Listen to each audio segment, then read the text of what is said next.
নমস্কার প্রিয় দর্শক, ক্যালকাটা ডায়ালগস থেকে মনোজ দাসের প্রীতি ও শুভেচ্ছা নেবেন। ভরসা ছিলেন সেনাপ্রধান। সেই 5ই আগস্ট বিকালে সাংবাদিকদের সামনে দেশবাসীর জানমাল রক্ষার দায়িত্ব নেওয়ার সংকল্প করার পর সেই যে ঘুমিয়ে পড়েছিলেন, সেই ঘুম ভেঙেছে গত মঙ্গলবার 25শে ফেব্রুয়ারি। কুম্ভকর্ণের ঘুম বলা যায়।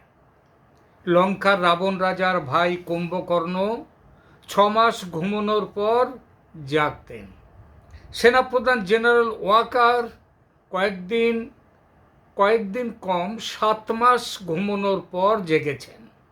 কুম্ভকর্ণের ঘুম ভাঙাতে ঢাক, ঢোল, কাড়া, নাকাড়া, কাঁসর, ঝাঁঝর অনেক কিছু বাজাতে হয়েছিল।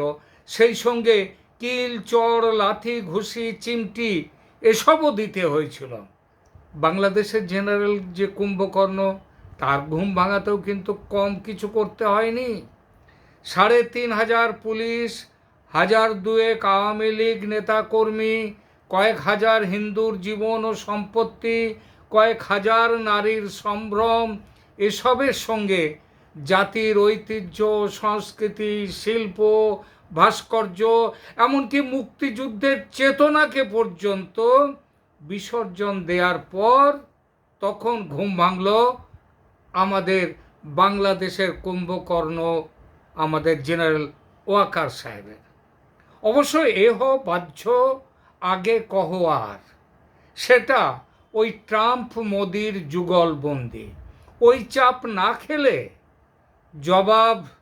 জনাব ওয়াকারুজ্জামানের ঘুম আদৌ ভাঙত কিনা সেটা নিয়ে ঘোর সন্দেহের অবকাশ আছে। যা হোক, ঘুম তো ভাঙল। সতর্কতা বার্তাও তিনি বেশ মৌজ করে দিলেন, কিন্তু সেখানেও কিঞ্চিত আবার আড়াল রাখলেন। প্রিয় দর্শক, আপনারা নিশ্চয়ই শুনেছেন জেনারেলের ভাষণ। আচ্ছা, একটা কথা বলুন তো, উনি তো অনেকটা জাতির উদ্দেশ্যে দেওয়ার মতো করে ভাষণটি দিলেন, কিন্তু সত্যিই কি তিনি জাতিকে উদ্দেশ্য করে সেদিন তার বক্তব্য রেখেছিলেন, ভাষণ দিয়েছিলেন? আমার কিন্তু তা কখনো মনে হয়নি। তিনি বারবার বলেছেন, আপনারা কাদা ছুঁড়বেন না, কাটাকাটি করবেন না, হানাহানি করবেন না, মারামারি করবেন না। সাধারণ মানুষের এখন ভাত জোগাড়ের চিন্তায় মাথা খারাপ। তারা কাদা ছুঁড়বার সময়টা পাবে কোথায়?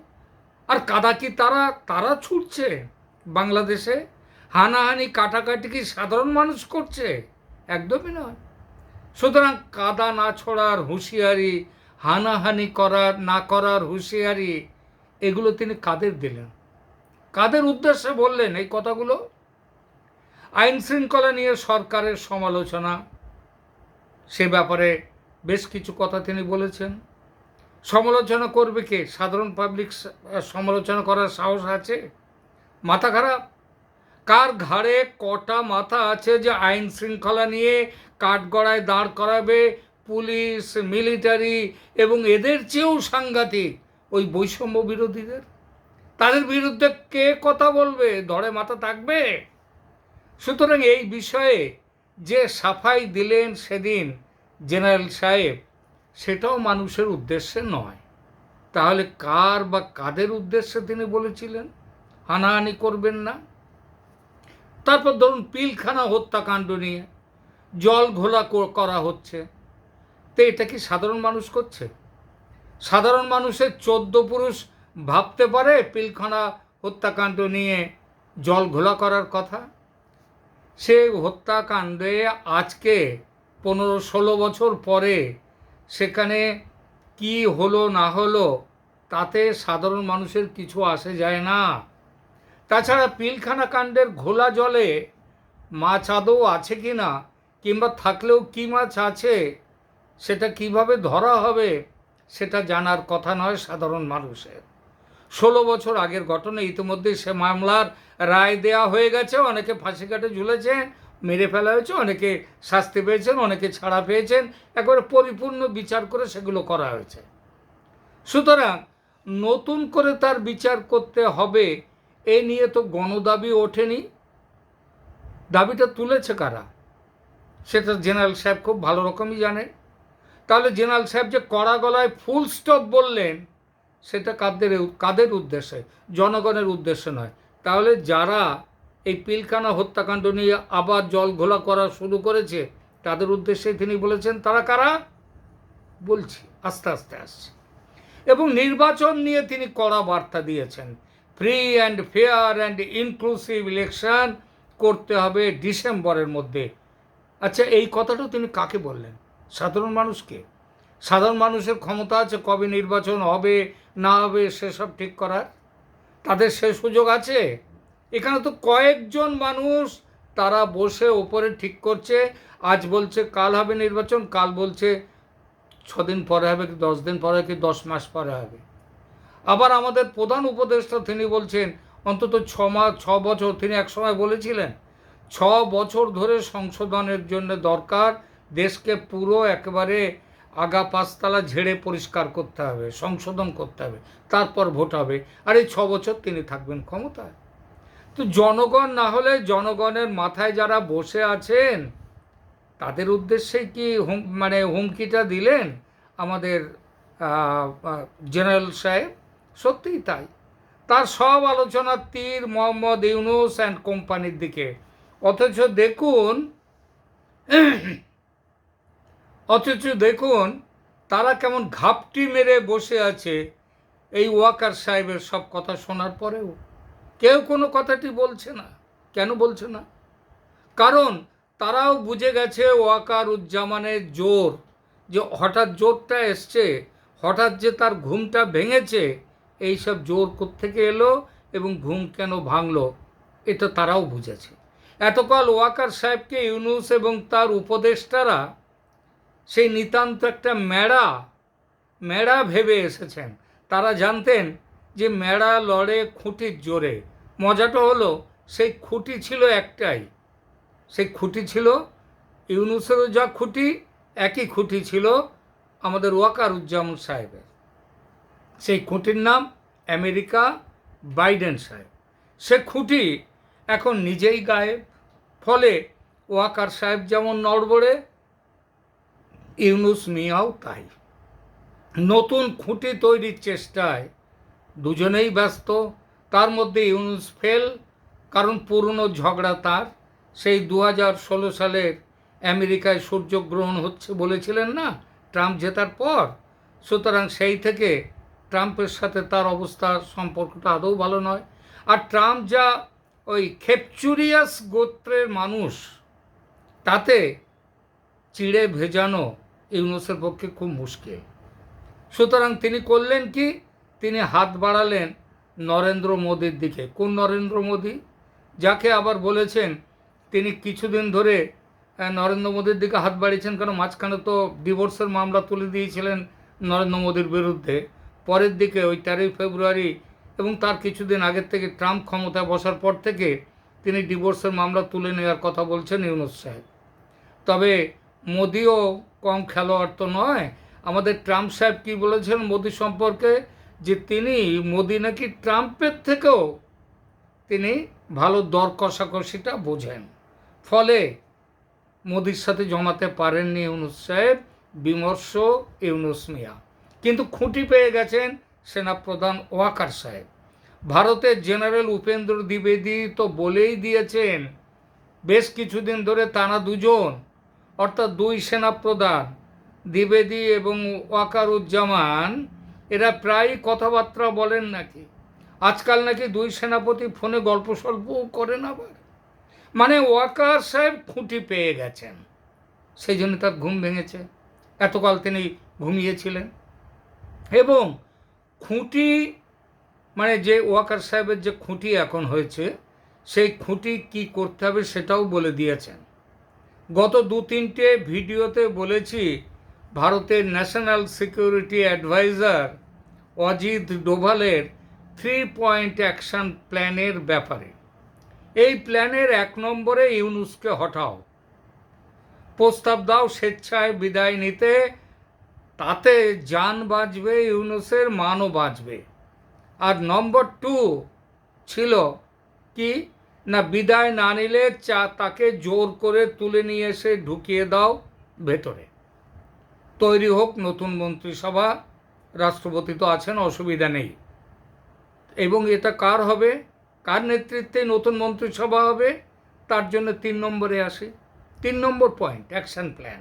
সেখানে বলেছেন নয়াদিল্লির লুটিয়েন্সে থাকেন শেখ হাসিনা, তিনি দেশের বৈধ প্রধানমন্ত্রী।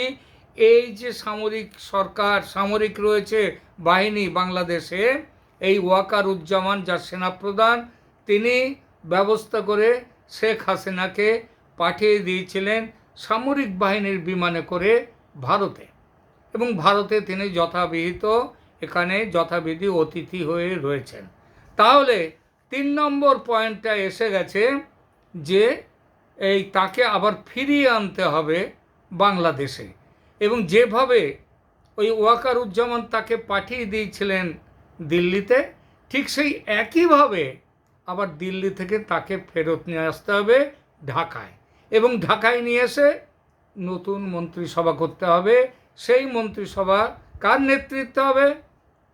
অবশ্যই বলা যায় সে নেতৃত্ব হবে শেখ হাসিনার, অথবা শেখ হাসিনার অত্যন্ত কাছের তারই নির্বাচিত কারোর নেতৃত্বে, এবং তারপর কয়েক মাসের মধ্যে ভোট হবে, free and fair election, level playing field সবাই পাবেন, এবং সেই ইলেকশনে লেভেল প্লেয়িং ফিল্ড পেলে সেই ইলেকশনে অবশ্যই শেখ হাসিনার আওয়ামী লীগ তিনি জিতিয়ে দেখিয়ে দেবেন যে যারা এর আগের ইলেকশনগুলোতে ভোটে অংশ নেয়নি, তারা নেয়নি বলে যে তিনি ভোট জালিয়াতি করছেন তা নয়, তারা থাকলেও তিনি ভোটে জিততেন, এবং তারা এই জন্যই সে সময় ভোটে অংশ নেয়নি, তার কারণ হেরে যাওয়ার ভয়।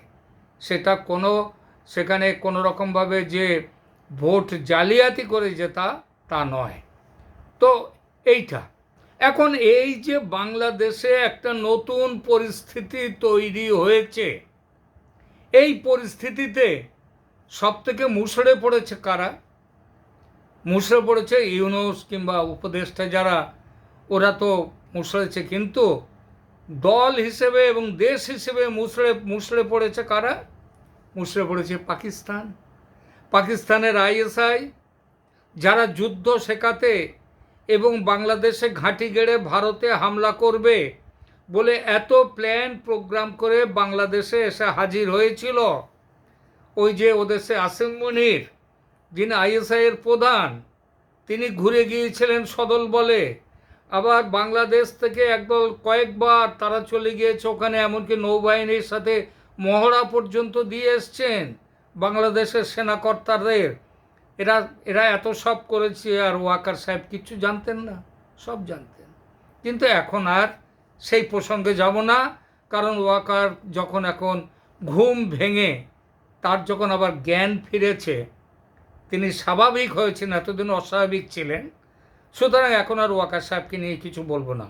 কিন্তু যাই হোক, এখন ISI এর যারা বাংলাদেশে ঘাঁটি গেড়ে এখানে রোহিঙ্গাদের ট্রেনিং দিচ্ছিল, ওই জেল থেকে ছাড়া পাওয়া সমস্ত আল-শামস, আল-বাদর, ওই যে আল কায়দা, ওই হেফাজতে, ওই যে হিজবুল তেহরিন, আর ওই যে জামাতের সবাইকে মহামানবদের ছেড়ে দিয়েছিলেন ইউনূস সাহেব, তাদেরকে শিক্ষা দিচ্ছিল, অস্ত্র শিক্ষা টিক্ষা দিচ্ছিল ISI এর থেকে, পাকিস্তান থেকে লোক এসে। এখন তারা যেই খুঁজে পেয়েছে, শুনতে পেয়েছে এবং বুঝতে পেরেছে সামনে বিপদ, ভারত যে কোনো মুহূর্তে চলে আসবে, এবং ধরা পড়লে এদের অবস্থা কি করে দেবে সেটা তারা নিজেরাই বুঝতে পেরে এখন কি করেছে তারা, অত্যন্ত গোপন সূত্র থেকে জানা গেছে যে এইসব খবর পাওয়ার সাথে সাথেই তারা, মানে ওই পাকিস্তানিরা, তারা তল্পা গুটিয়ে দেশে ফেরার লাইন ধরেছে। এক ব্যাচ পাকিস্তানিরা, তারা 26 তারিখ রাত্রে তারা চলে গেছে পাকিস্তান অভিমুখে এমিরেটসের বিমানে, এমিরেটস হয়ে তারা গেছে। কারণ সরাসরি ঢাকা থেকে যদি যেতে হয় পাকিস্তানে ভারতের ওপর দিয়ে যেতে হবে, ভারতের আকাশ সীমা দিয়ে। সেটা ভারত কি করবে সে ভয় ছিল তাদের, সেই জন্য ওখান থেকে তারা সোজা চলে গেছে দুবাই, দুবাই থেকে তারা গেছে আবার ইয়েতে পাকিস্তানে। তো যাই হোক, এক ব্যাচ তো চলে গেছে গত রাত্রে, মানে 26 তারিখ রাত্রে, আর এক ব্যাচও তারা বোয়িং ধরে আজকালের মধ্যেই ফিরে যাবেন সেই চেষ্টায় রয়েছেন। আর বাপ আইএসআই ব্যাগ গোছাচ্ছে দেখে, মানে ইন্টার সার্ভিসেস ইন্টেলিজেন্স পাকিস্তান, তারা ব্যাগ গুছিয়ে চলে যাচ্ছে দেখে একেবারে ভেঙে পড়েছে জামাত। ওই ছাত্র শিবিরের বিরাট সমস্ত যোদ্ধারা সব ভেঙে পড়েছে। তারা ভাবলো এ কী হলো, 71-এ যুদ্ধ হয়েছিল, 9 মাস তারা রাজাকাররা বেশ গুছিয়েছিলেন এই জামাতের লোকজন। এবার যুদ্ধ শুরুর আগেই তাদের হার হয়ে গেছে। হাসিনা ফিরে এলে, ক্ষমতায় বসলে যে কতজন ঝুলবে ফাঁসির কাঠের দড়িতে, সেই ভেবে একেবারে মুষড়ে পড়েছে এই জামাত শিবির এবং জনাব রেহমানি। এর মধ্যে খবর পেলাম ক্রাইম ট্রাইব্যুনালের যে চিফ প্রসিকিউটর, যাদের মূল চেষ্টা হচ্ছে এখন শেখ হাসিনাকে ভারত থেকে ফিরিয়ে নিয়ে গিয়ে বিচার করে ফাঁসি কাঠে ঝোলানো, সেই যে crime tribunal, international crime tribunal, তার যে চিফ প্রসিকিউটর তাজুল ইসলাম, সেই তাজুল ইসলাম, তাকে সেনা সদর দপ্তরে গত পরশু 26 তারিখে তাকে ডেকে নিয়েছিল সেনাপ্রধান নয়, একজন মেজর জেনারেলের ওপর দায়িত্ব দেওয়া হয়েছিল। তিনি ওই তাজুল ইসলামকে ডেকে পাঠিয়েছিলেন সেনা সদরে। সেখানে তিনি যাওয়ার পর প্রশ্নবাণের মুখে পড়তে হয় তাজুল ইসলামকে। এই তাজুল ইসলাম যখন এই ইন্টারন্যাশনাল ক্রাইম ট্রাইব্যুনালে যুদ্ধ অপরাধীদের বিচার হয়েছিল 2014 সাল, 14-15 সালে যখন বিচার চলছিল সেই পর্বে, তখন এই তাজুল ইসলাম কিন্তু ওই জামাতের যুদ্ধ অপরাধীদের হয়ে সেখানে সওয়াল করতেন। তিনি, এই ক্রাইম ট্রাইব্যুনালটা তৈরি হয়েছিল শুধুমাত্র 71-এর যুদ্ধ অপরাধীদের জন্য। তার টার্মস অফ ফরমেশন কীভাবে সেটা গঠন হয়েছে সেখানে স্পষ্ট লেখা আছে। তা সত্ত্বেও ইউনূস সরকার, একটা অবৈধ সরকার, সেই সরকার এসে বেআইনিভাবে সেই ক্রাইম ট্রাইব্যুনালের আওতায় আবার নিয়ে এসছে শেখ হাসিনাকে, যেটা সম্পূর্ণ বেআইনি। অবশ্য এই সরকারটা তো পুরোই বেআইনি চলছে, তো নতুন করে আর বেআইনি বলে কি হবে।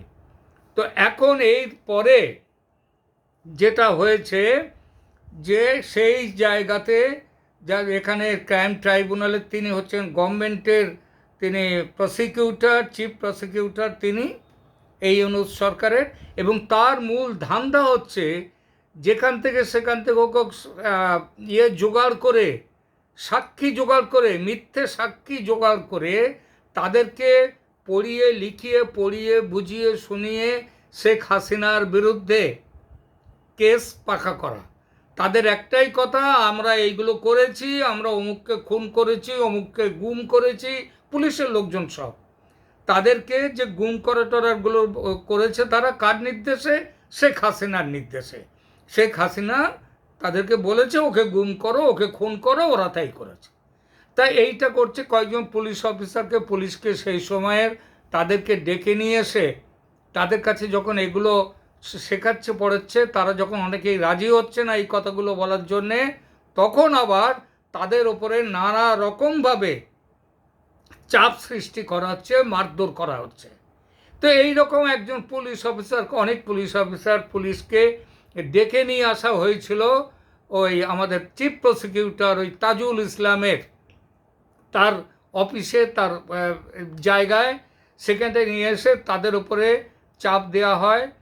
এবং তাকে এবার কাদেরকে ডেকে আনা হয়েছিল? ডেকে আনা হয়েছিল তাদের এই রকম যারা বন্দি করে রেখে দেওয়া আছে পুলিশ অফিসার ইত্যাদিদেরকে, তাদের পরিবারের লোকজনকে ডেকে আনা হয়েছে এবং ভয় দেখাবার জন্যে ওই তাদের পরিবারের লোকের সামনে তাদের স্বামী তার বাবাকে ডেকে নিয়ে এসে বলা হয়েছে যে যদি তুমি আমাদের কথায় সাক্ষী দিতে রাজি না হও তাহলে তোমাকে খুন করে দেওয়া হবে, আবার তোমার সাথে এই যে তোমার ছেলে বউ মেয়ে যারা রয়েছে এদেরকেও কিন্তু খুন শেষ করে দেওয়া হবে, সুতরাং সাক্ষী দাও।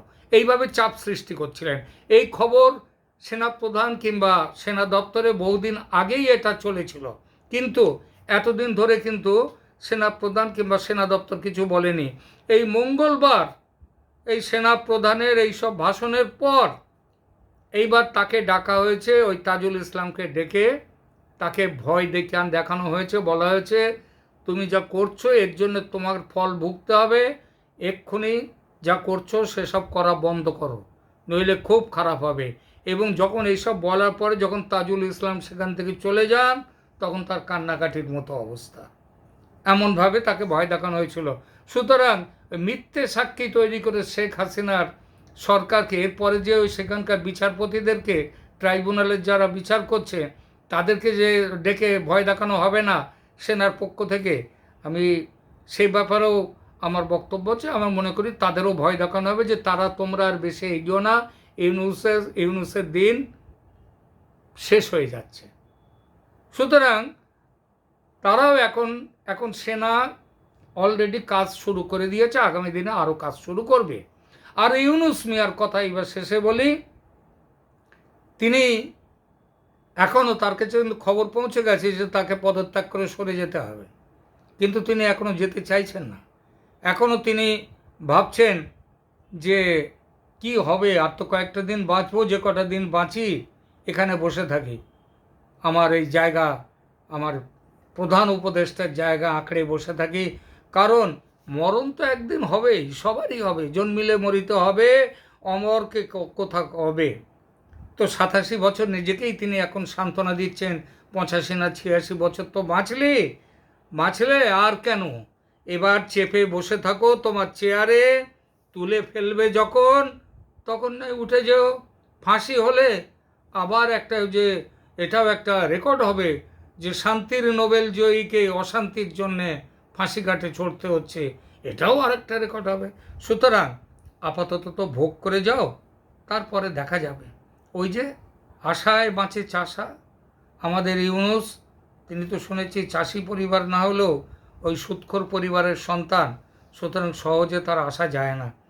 আজকে এখনও এখানেই থামছি, দেখা হবে পরের প্রতিবেদনে, ভালো থাকবেন, ধন্যবাদ।